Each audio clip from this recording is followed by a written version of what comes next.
Kasama natin si Nanay Leti Lizardo. Magandang hapon po. Mayad na po. Mayad na po. Mayad na adlaw. Ayan po yung mga kaibigan natin nakaraan.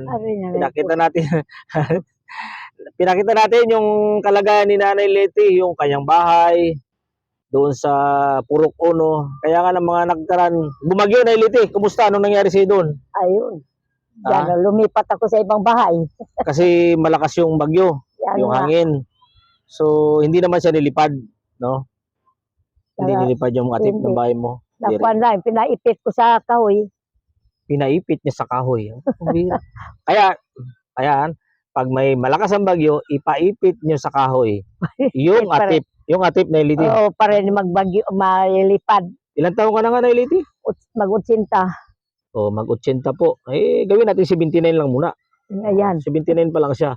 Turning to 80. Aba, may good news para tayo, di ba, sa mga 80 na makakatanggap kayo ng... Aywan lang. Sana malimug kang mo.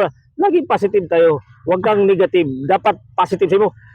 Sana mangyari nawa. Sana nga. Pero mangyayari yan. At asahan natin yan. Yan. So, Nanay Leti, may mga kaibigan ako na tumugon sa panawagan natin, sa kahilingan natin, na kahit pa paano makatulong. Nandyan yung aking kaibigan, si Ma'am Bel, si Ma'am Bel Robera. Ayun.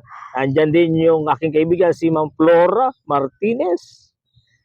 Nandyan sila, Flor. Nandyan din sila, ay, Diyos ko. Richard. Sino pa? Si Mario Pilasala, nandyan din. Sino pa ba? Yung isa nakalimutan ko, mamaya baka maalala ko. Pero doon ka pa rin tumutuloy sa dati mong tiniran na yun. Andyan. So Nelly, ibigay ko na sa iyo itong halaga na ito. Pasalamatan mo ito at bahala ka kung aanhin mo ito. Bahala ka na. Ito hindi po ito galing sa akin. Para paayos ang bahay mo. Magtulong-tulong na lang po yung mga anak mo. Sabi nung yung anak mo kanina na si, ano pangalan ng anak mo? Herma. Si Herma. Hindi yun dyan, yung lalaki. Si Bongbong. Sabi ni Bongbong, kausapin mo si nanay, liitan niya yung bahay niya, kami na ang mag-repair. Sabi ko maganda yan. Ma-repair ko, hindi mabalon. Basta i-repair yan. Bayan pa, magsuhol na lang ako sa tao. Ay, mo na yan, wag na magsama ang loob mo. Basta ito, hawakan mo ito. Hindi yan sa akin. Bigay ng mga kaibigan ko yan, ingatan mo yan. Salamat at sa mga makakapanood ng video na to, baka may mga sobra kayo dyan. Kung meron, pero kung wala na po. Malaking bagay po ito kay Nanay Leti Lizardo. Isipin po ninyo, yung makapagpasaya kayo ng kapwa Pilipino, kapwa Taytayano, bago magpasko, malaking bagay po yan. Tandaan ninyo, yung ginagawa natin kabutihan ngayon, nare-recognize po ng Diyos yan. Sila na po ang bahala sa inyo, mga kaibigan ko. At si Jenny pala, naku, baka magtampo, kaibigan ko si Jenny. Jenny, hello! Ito na po kayo. So ano po masasabi mo sa mga taong hindi mo kakilala, hindi mo nakita? Salamat din sa kanila, nagtulong. Yan lang ang ibig sabihin. Ay, Diyos ko yung Panginoon. Naawa rin yung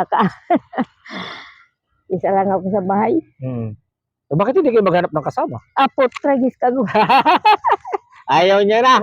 Parang si Ate Berling, ayaw na rin maghanap ng kasama sa buhay. Isturbo lang yan. So, Nanay Leti, bahala ka na dyan. Opo. Okay na. Huwag ka nang umiyak. Alam mo, bago man lang magpasko, napasaya ka namin. No? Kakahiya rin. Hindi nakakahiya. Ang mga ganyang bagay, di ba? Hindi nakakahiya. Di ba?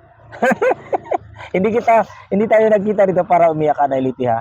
Yan, naramdaman mo kung paano ka pahalagaan. Ako naman, wala na rin akong nanay. Pero sa pamamaraan na kaya ko, yan din lang, pasalamatan mo yan. Kahit paano, nagawa natin yung mga bagay na imposible dahil sa mga kaibigan ko. Hindi ko man pinakako sa iyo ang buwan at bituin, pero yung nakayanan, from the heart yan ang aking mga kaibigan. Pasira ko lang yung yung kusina. Pasira mo na lang. Pasira ko na lang para yung yero doon ng mga bago-bago malipat. Magamit mo pa. So, yun lang po. Salamat kagawan.